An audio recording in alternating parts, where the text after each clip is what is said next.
All right, we are back, and I am Victor Purcell, and this is Now Until Up.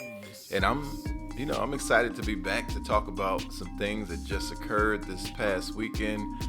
I competed in the Dallas Fort Worth Hyrox, and I must say it was a very interesting time. So, just to start off from the beginning, I did not PR this time. I basically PR'd every race. I've improved every race, but I was coming off of an injury. I got injured back in November, about a week after Chicago High Rocks, and so basically I sat out for a while, a couple of months where I couldn't really run. So if you do the math, that's like a 4 month window from the injury mid-November to mid-March, um, where I basically had that period of time to sit out and then to pick back up my training. My training was very intense, and I'll get into that in a little bit. But I'm glad I got that one out of the way. Put things into perspective, and not like I'm starting from scratch, but we'll get into that. So now until up, we're back, and if you guys listened to my last episode, I interviewed Mr. Dan Hickman, of the Competitive Edge podcast, and that was a very interesting show. I'm glad I got a chance to chop it up with that guy down in Jacksonville, Florida, and yeah, it was fun. I was down there for a work trip, and he was gracious to invite me into Get It Core Fitness, and we got to do a little workout and record. So, it was kind of spur of the moment. I didn't really plan it, that in depth, but go check that out, episode 3. Let's get into this. So today's episode, we're going to talk about the High Rocks recap. This previous weekend, some about my performance and some lessons learned. So we're also going to talk about something that I created. It's a survey and a checklist. I used the checklist before the race, and I used the survey after the race, and I'll get into some details on that. And we're also going to talk about some other, what I call, and I didn't make this term up, but some mass participation events in the hybrid space, OCR, but I'm going to look at this more so in the hybrid space. And some of these events already occurred, but they're annual, and some are coming up. So if you watch this, when I post this, you'll be able to maybe get yourself ready for some of these upcoming events. So I want to talk about some of these mass participation events that are popping out. There were a bunch of virtual events, OCR stars. I know Hyrox did their virtual competitions. This is all during the pandemic. And, there were companies that were already existing that kind of stopped doing everything and during that time period. But now things are back open, and there's more competitions for you all to get involved in, and some things that I'm interested in trying out. Maybe I'll do some this year, maybe I'll wait. But I want to talk about a handful, not all. This isn't all encompassing. If you know of something and I don't talk about it here today, it's up to you to reach out to me, and I'll talk about it. The first event that I put under the mass participation sporting event is Wadapalooza. So Wadapalooza is something that's been around for a while. There's 3,000 plus athletes. It is about 50 total athlete divisions, and that I'm assuming that's age groups, teams, etc. The pro divisions, elites. There's 40,000 people in attendance, and there's $500,000 in prize money available. So obviously that's dispersed amongst the competitors. But Wadapalooza, from what I see, it's mainly like a CrossFit-ish type of event. But the one that I watched last year, it was, because this is on YouTube. They have great coverage. The one that I watched last year there was some swimming, there's running on the assault runner, there was some rowing. So a lot of this endurance stuff, but then there's also like the barbell CrossFit stuff. And, I think it's something that if you decide that you want to get into it, I'm not a CrossFit person, but, maybe one day I'll decide to do some training and just try out division. There's another event called the Gov Games, and this was recently held in Dubai. And I know there were a few teams of people who compete in the Hyrox space and in the OCR space who flew over to the UAE and competed. They did not win, but it seems like a few of these teams did decent. You know, they got through like the first round. But the Gov Games is essentially there's different categories, and you have to be either you can have a government related team. So I'm trying to make sure I understand the way it's broken down on the website, right? But you basically have to have worked for that government agency from that country for at least 3 months to be considered like an actual team. You can't just like pull people from random places and say, oh yeah, we just started working here. So, and I'm assuming that representation means more to certain countries than it means to others. But there's also international and city teams. So this is what I think, you saw Ryan Kent on the team. A lot of these people from live in Colorado. You saw Hunter, they had a team. Hunter McIntyre had a team. And these are teams that I believe are based on like particular cities. And they basically did different types of events. There were some obstacle course types of events. There was some like mind puzzle events where it's like it was a huge board and they had to like solve a puzzle, but it was like a physical puzzle. So it's not all just like a grunt work type of a competition. It was a mind and a physical competition. So not to get too much into detail because I don't know too much about that, but it seems to be open if you plan ahead for it. So it's something to look towards for 2024 if you think that might be up your alley. And, go on YouTube. All this stuff is on YouTube. So, the Battle Bunker. So the Battle Bunker, this is the second year of the Battle Bunker, and it is based in Chula Vista, the athlete training center in Chula Vista, California. And Hyrox world champion and world record holder Hunter McIntyre, he's not the founder of the Battle Bunker, but he is the race director. So he's the director of racing. So he's helping to design the competition, and it seems pretty cool. There's like the Battle Bunker brand is, they've been on YouTube for a while. They go around and they have people basically doing like rowing in the parking lot or, competition against one of their friends, or they do pull-ups. But they also have this obstacle course that they've designed, and you can win money if you can beat the record. So it's a pretty fast record, and the obstacle course looks very similar to the obstacle course that I remember from like air assault school in the Army back in the day. So, I was in the Army and I was air assault qualified, but it's similar to something like that, but it's their own twist on it, and it's very fast. Some of these people are breezing through this. And a lot of elite level athletes are not necessarily finishing the obstacle course in the time allotted. If you base it on like what you saw last year and the coverage that they put out, but they've opened it up to basically everybody. And there's like regionals, and then there's the final. But they have a virtual portion which starts April 2nd to April 8th, and it's basically a 3-rep max squat, a 3-rep max strict military press with the barbell. That's one competition. I hope I'm getting this right, but it's all on their website. Then there's a 1,600 meter time trial. So you basically have to run 1 mile for time. And then there's another workout where it's like a burpee / thruster type of workout. So it's like a strength endurance type of workout. So either way, they're trying to find like the all-around athlete, the guy or woman who can run and is strong in terms of like power, and then also has the endurance capacity to do thrusters and to do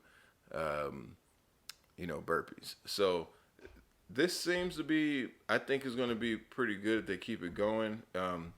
Again, April is, they've released the workouts for April, and you have to do a video submission. And then June is the regionals. So if you do make it to the top 21 people, so 21 women and 21 men, You go to a particular regional location and compete. And then October is what they call the Hybricon Games. And there you will be competing against the best. So, if you want to do that, get ready. I may do it. I don't have a lot of time to get ready for it, but, I'll may just put in my submission. You got to stay ready. So Hyrox is doing a Hyrox Beach Edition this upcoming weekend in Miami. And I think that is going to be interesting. I don't think if you don't run on sand regularly, like, you're not going to necessarily know what you're getting yourself into. Hyrox is difficult by itself. I've done a Hyrox with a weight vest, which is difficult, especially the running portion and the burpees, right? But running on sand, I've run on sand before, but I don't live in a beach climate or a beach area. And, like, if you're not used to it, you're up for a rude awakening. So the running portion is on sand, but the workout portion is under, like, a covered area. So it's not like you're pushing a sled on sand. It's still the same carpet and all of that. But you also have to deal with the humidity of, Miami Beach. And I don't see anybody in the United States getting an Elite 15 qualification, which is, I think it's a little interesting that there are races here that don't really count towards the Elite. I would say this one is not going to count towards Elite 15 because there's no way anybody's going to run a sub 1 hour on sand, in my opinion, in the humidity. So, but this is a way, if you're in the open division, it is a way for you to qualify for world championships if you place in your age group. And I think it's going to be just a cool event. Miami's a cool city, and there's something else going on. There's like a fitness festival going on there at the same time. So I do think that they did find a way to continue to push the brand. So they're intertwining it with other fitness related activities in the city, and they're kind of like taking the center stage of the weekend.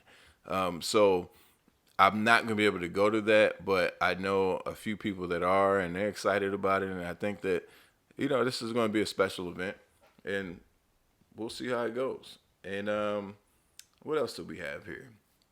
I'm going to save the best for last, but I'm not there yet. The next event is Grit Games. So Grit Games is another event. I believe they have a virtual event in April, and then they have an in-person event at the location. I'm not 100% sure of where their location is for this particular event, but let me look. Let's see if they have it here. But I do know when it is. So it is in August. Their in-person event. So if you go to gritgamesocr.com, you'll see a breakout of their 5 events that they have. So there is a Saturday team event, which is open to anybody as long as you have a teammate and you sign up before, seats run out. And then there's a Sunday invitation only elite and pro competition. And this is supposed to be, one of those types of events is going to highlight your strengths and your weaknesses. So there's some obstacle course events in there. There's some strength events. And they say that the event should take about 30 minutes. So 5 events throughout the day, 30 minutes apiece. So it looks like you're going to have some time to rest in between different events. And that should be pretty interesting. It's not their first one, so they've been doing it for a while.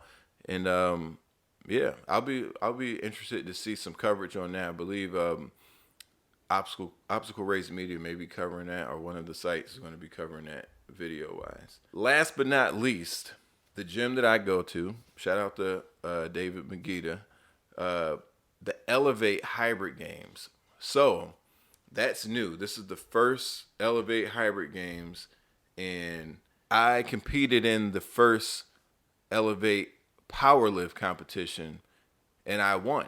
We'll see if I can win this one. I think I might have an opportunity to win. Who knows who'll show up, though? You never know. So anyway, the Elevate Hybrid Games will be 5 events. The first one is called the Compromise Run. The second event is called Double Deads, which is a dead balls and dead hangs workout. The third event is Winter Activities, which is a skiing and sledding event. Number 4 is Ram Rolls, and number 5 is Twisted Balls, which is wall balls with a twist. So this is for the most well-rounded athlete, and it'll push you to your limits. So if you sign up early, you get a t-shirt. So make sure you sign up before, I think, like April 6th or something like that. And it's the first one. And I'm going to be honest, the powerlift competition, the energy was crazy. There were people from different gyms around the city, a lot of people from Elevate, and I have a inclination that this one will be even bigger.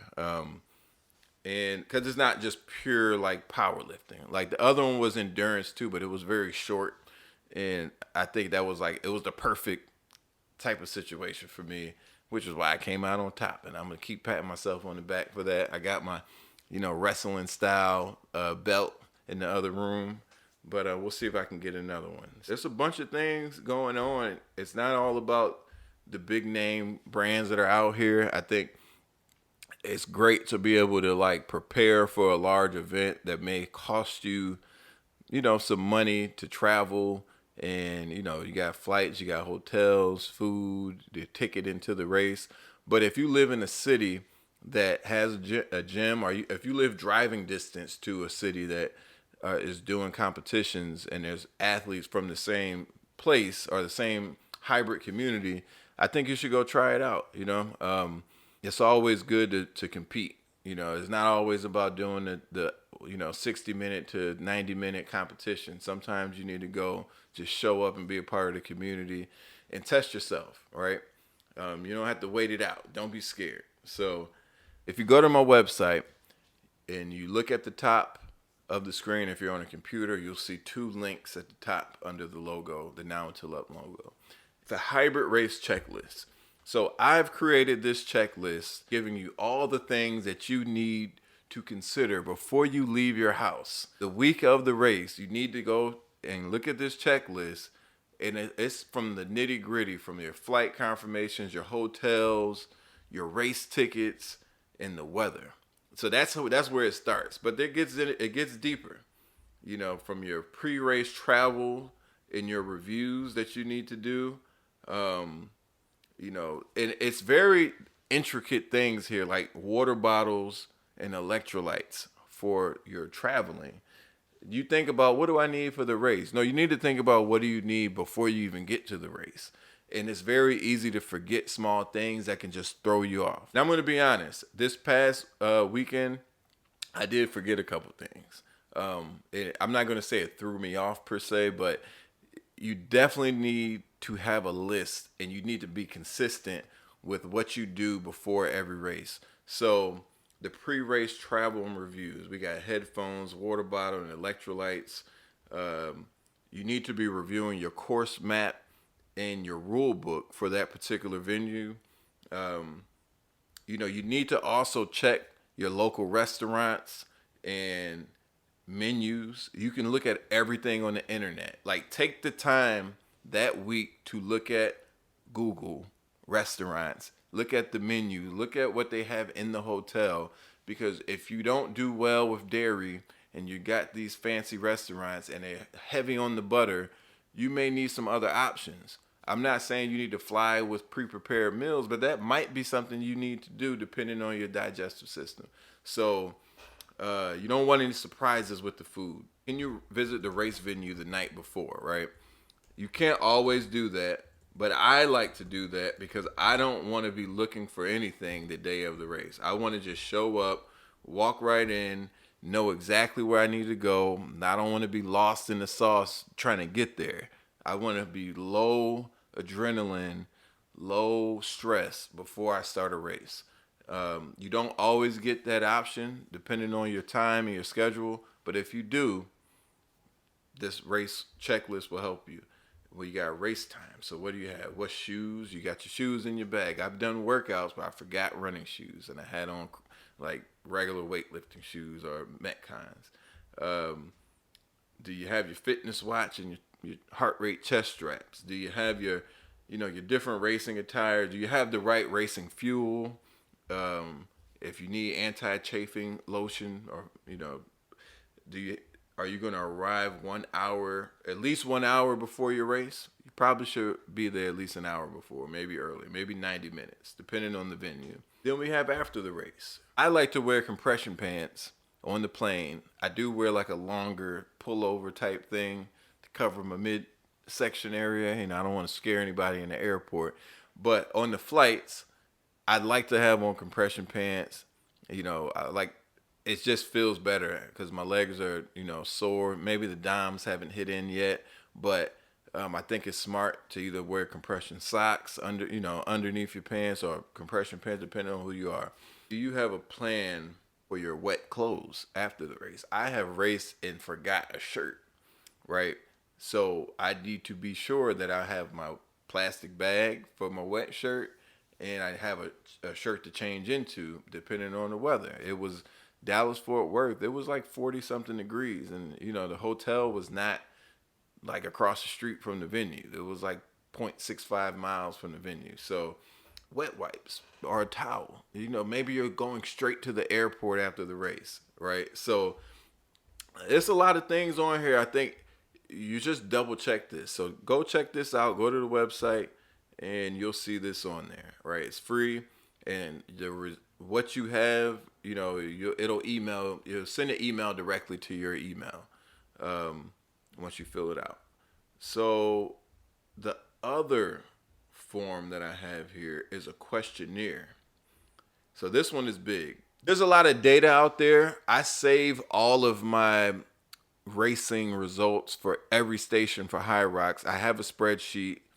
Every race that I've done, except for the first race, every race after my first race, I have lined up, and I also have another section over here where I compare the most recent race to the race right before that, and I see, did I improve in this station? Did I, was there some regression or progression in individual stations? But that's data, right? What do you do with that data? The post-race exit questionnaire. So the post-race exit questionnaire, you fill this out, and all of the results go directly to your email for you to save, and you can go back and look at this in the future, right? You want to know, how did I feel? The first question, do you feel good about your performance? That's a very basic question, but it is important. If you're not someone that's going to write a journal, this is like an easy way for you to journal without actually journaling. So, do you feel good about your performance? Yes, no, neutral, right? Easy. Did you meet your combined run pacing expectations? Yes, no, neutral. Did you meet your rock zone effort expectations? And the list goes on. Did you meet your ski erg effort expectations? All through the stations. Did you meet your finishing time, age group, or overall finishing place expectation? Did you have planned support at the race? And this is good to know. Like, how do you perform when you have people there watching you that came with you, like family members or a spouse or whatever, versus if you were to go by yourself, right? Did your fueling during the race go as planned? What shoes did you wear? And this is all multiple choice until you get to the bottom. But yeah, did you follow through with your race plan? I could say I didn't follow through with my race plan, but we'll get into that. So the bottom of this survey here, or this questionnaire, is use this space to journal any of your post-race thoughts. This is easy. If you were to do this directly after your race, you get an idea of how you felt, an hour after your race, or whatever the case may be. I think that that's important to know. What were you feeling in that moment? Because you might feel different the next day after you think about things and after you analyze the data. But it's important to take in your emotions and, the results of, like, if you win a race, obviously you'll feel great. And it's just like, oh, all the cheering, all the things, I'm on the podium. But what if you don't win? But what if you, did better on this station, or better than you thought, or your runs felt, like, for instance, my runs felt more natural.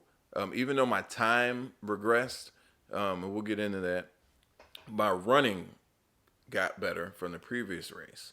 But I know why, because I know what my training was. My training was more running focused, right? So that's that. So that's that questionnaire. You got these resources. I'm trying to build things that I think are valuable to you guys, and it's all free. It's not like I'm charging. You just go use the questionnaire. You do one race. You got the next race.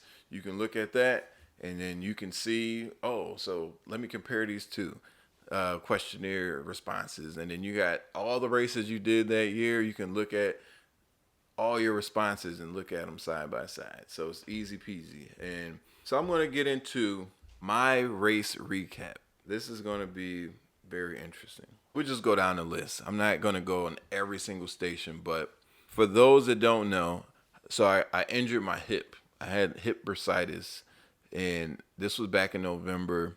I ran a C race. When I say C, I said like there's an A race, B race, C race. Go back to, I believe, the first or second episode I talk about this. But it wasn't a priority race in November.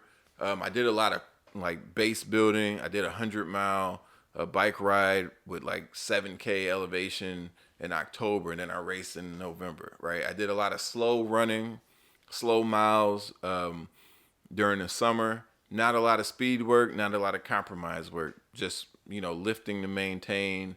But I was able to PR that race without any speed work. My running was basically 4 minutes slower than my world championship time, like my total running. But I went from, running being 4 minutes slower in total to still PRing the race. So obviously my ability to recover from the different stations and the different movements paid off from doing all the base building. And that was back in November. But then a week later, I think it was November 14th or something like that, I got injured. That was where my hip just like, it was a sharp pain.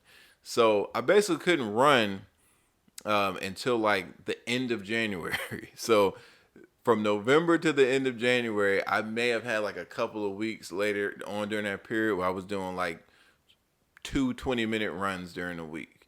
And then I was able to pick back up. And I had a few weeks leading up to the race in like February, about mid-February, where I was doing some track work and, some endurance work on the treadmill, like elevated runs, a lot of intervals, but no long endurance sessions like I was used to doing last season, where I would have like 90-minute run, row, ski erg, or 2-hour run, row, ski erg, or 3-hour, 3.5-hour bike rides, 90-minute to 2-hour runs. None of that, because I couldn't handle that irritation on my hip. So basically, I regressed a good 6 minutes in this race this past weekend. But the win here is that, my race running improves. That's where we'll start off. My run pace increased from the previous race. It's not my fastest run because my heart rate was shooting through the roof the whole time. But my pace increased because the quality of my strides, it felt very natural. It was easy for me to run. I didn't try to go out there. I wasn't like pressing to go as fast as I could, but I was trying to keep a particular pace. It wasn't the pace that I wanted to keep, but it felt easier than back in November when I had a better overall time, but I couldn't really run any faster than what I was doing because my run mechanics were off because I was not doing any speed work. So this was a lesson learned that speed work pays off. You don't need, maybe I don't need to do as much as I was doing, but I was trying to get back my mechanics before the race. So, because I knew I didn't really have enough time to build my endurance back up. I did a lot of like compromise work in the gym and on the treadmill and, at Elevate. And I did a lot of speed work on the track. So, that's a lesson learned, but I do see the results from the mechanics. So that's a plus. I felt very natural. My stride was great. Um, but again, I need more long endurance work, and that is not my background traditionally. But I know I've seen the results, over the last couple of years. All right, so let's get into strategy with the sleds. The sled push. We'll start there. I went slower than uh, I could have. I could have went faster. I think I had like a 4:27 sled push. That was not difficult for me to do, but I realized that conserving didn't really benefit me based on like heart rate and based on because I've never worn a heart rate monitor on my chest before this race. So based on the heart rate, based on my run after the sleds, and based on the next sled, the sled pull, conserving my energy the way I didn't really benefit me. The shorter amount of time I'm there, the better. So I'm not going to do that again. And basically, I had this strategy. I was like, well, I'll do shorter pushes. So I could go up halfway and go a little faster, or I can do like fours, divide the lanes up into fours or divide it into threes. Well, instead of getting into all of that breakdown, I basically still got tired and I wasted probably a minute trying to do the strategy. So and then I got to the sled pull, and that's where everything started falling apart. So it's very interesting. Like, there's a lesson here, and it's something that I want to hear some other people talk about in training. So the sled pull, there's a big gap in sled pull performance. When you look at sled push and sled pull, it does not equate. I had like a 7-minute something sled pull. I think I've had like a 5-minute something sled pull once when I raced in London, but generally speaking, I'm like slower on the sled pull than I think I could be. My potential, I haven't reached it. And I'll give you some insight when I'm there. The first two pulls, like the first two lanes, whoever I'm next to, I'm pretty much neck and neck with them. Then the last two lanes, I start to see them continue at the same pace that they were on, and my pace for my pull, it's slowing down, and I can tell it's slowing down because the person that was next to, like, it might be two people, they end up kind of leaving before I do, right? And it's interesting to see that when you come into the station with somebody else, where you can kind of tell, like, well, they're not slowing down the way that I'm slowing down. There's really not much that I can do here. So I realized that's not a power issue, because I don't really know anybody's like numbers in the gym, but I know traditionally, like, my ability to deadlift or squat, like I just have a strong deadlift and squat, probably in comparison to most of the people that are doing Hyrox, that are running the times that I'm probably running. But there's people who may be smaller than me, more wiry or whatever the case may be, where you see them going, speeding by you, and you realize, you know what? It's not all about power or that 3-rep max, or like, if you got that, you got it, but you got to spend time building that endurance, building that posterior chain. And so that's something that, I already knew this before, but at that point, things started cracking a little bit. But I felt all right. Even though it took me longer than I wanted to, I got through it and I kept it moving. So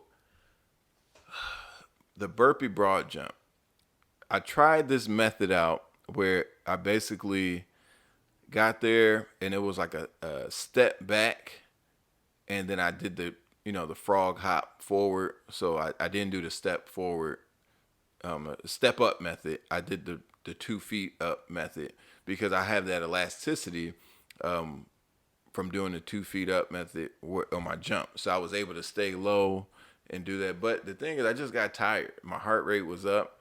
And by the time I got to the second half, because it was split into two 40-meter sections, By the time I got to the second half and I got about 1/3 down, I just started taking longer breaks than I needed to, and I couldn't maintain that pace. But on the way up, I was good. Like things were working out. So that was basically, I think, really where things started to crack. And I got off of there. My run just slowed down from that point. Um, but again, I know I had to put this into context. I don't remember the exact times. I don't have it up here, but it was like in the high 5 minutes, 5 minutes and some change.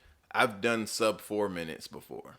And I've done sub 4 minutes probably about 5 pounds lighter than I was that day. I was probably about 206 racing. Um, and so I'll say 6 to 7 pounds lighter. I've done like a 3 minute and some change burpee broad jump, which I think for me is like the goal is to kind of maintain something in that. Like, I don't need to be a 2 minute person. That would be great. But at my weight, I could see like being in the threes is where that's the ideal time period for me, in the high threes. So, but that was a period where I kind of broke from that point. But I was like, you know what? I started running. My legs were still moving. I still had that stride. So it wasn't my body that was broke. It was my heart rate. And my heart rate was just shot through the roof. And I know this because I wore the heart rate monitor for the first time during the race. And I'm going back looking at this. And I hit the lap button every time, every station. So I can go back and look to see, like, what did I do here? How was my heart rate? And my heart rate was just in the red for basically 85% of the race, maybe 90% of the race.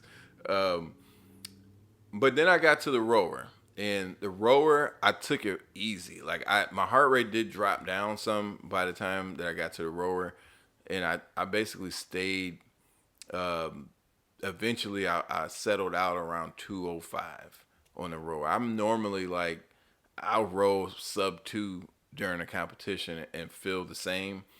But I was just toasted at that point, and I had to go slower. So I was around 205. It was a couple times I was like 207. So I was like between the most of the time I was there was about 2 to 205.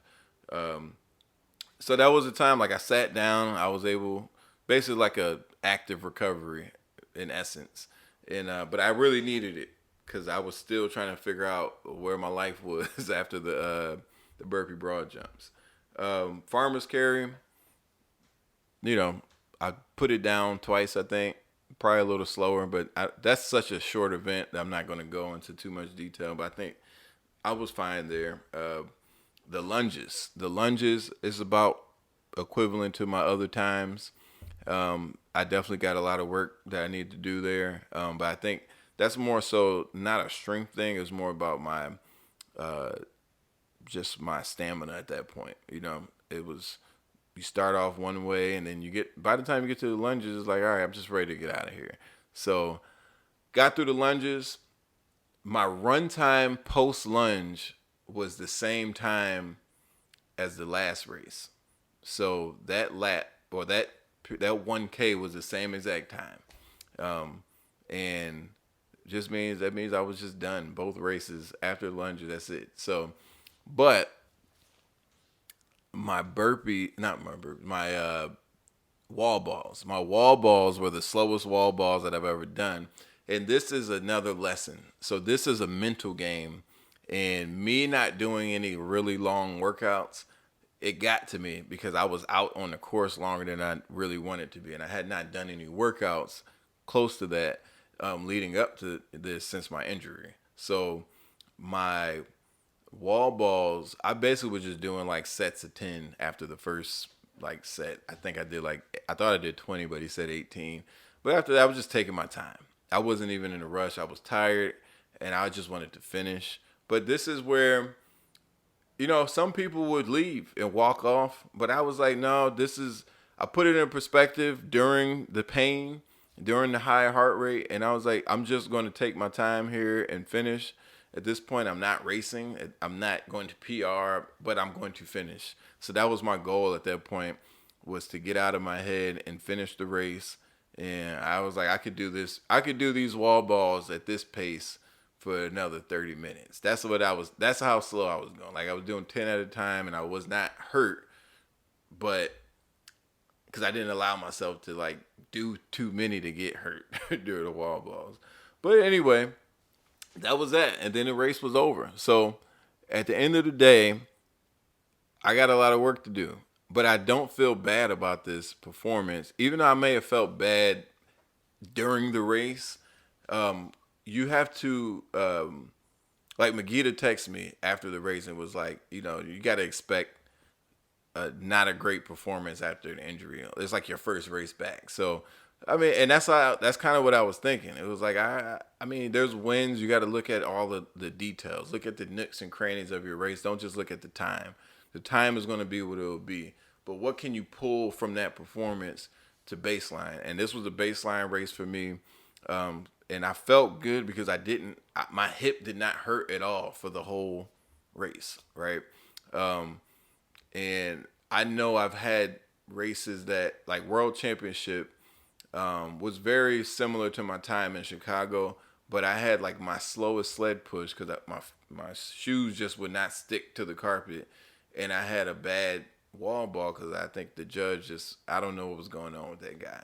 But I still PR'd that day, and I know my fitness based on if everything would have went well, I could probably cut off 4 minutes from the race, just to be honest, because based on those two stations, based on like how I felt after being there longer than I would normally have been there, and my run time being like 38:06, like I could have done what I set out to do, but things don't always go the way you plan. This race, this past weekend in Fort Worth, the race went the way it went. It's not like anybody did anything to it. Like I just performed the way I performed, and you got to get over it. And the goal is to get back out there. But I'm not in a rush to get back out there. I know Anaheim's coming up. I told myself, depending on where I am with this race, I'll consider Anaheim. But now I'm like, probably just New York. Like there's no reason to jump back in to something like Hyrox because it's very taxing. And you got to take it seriously. If you want to do well, you don't just race. Like you got to train. You got to train aggressively, and you have to train with intention. And I know intentionally I need to spend time building my base back up for a little while. And, I feel good, though. I feel healthy, and that's the main thing. Hips feeling great. So just beware. I'm still in the 35 to 39 category, but next season I will be in the 40 to 44 category. I'm getting old. I know I don't look that old, and I don't feel that old, but that's just, hey, that's being an old millennial. I'm hitting that 4-0. So, but yeah, so again, I just want to thank you all for listening to this episode. I hope you got something out of it. I did meet some cool people there in person that I've interacted with online, and like we've made some connections, and I have some guests coming up. I have some guests that are not Hyrox people. They've never done this. They do other things that I have that are going to come on here. But I talked to some people there, and I think we have some great conversation in person. So I'm like, we need to have these conversations on the microphone. I want to push what they have going on and just, the platform that I'm building, share their information with you all. So, again, thank you. Thank you for listening. And I'm Victor Purcell, and this is Now Until Up. Peace.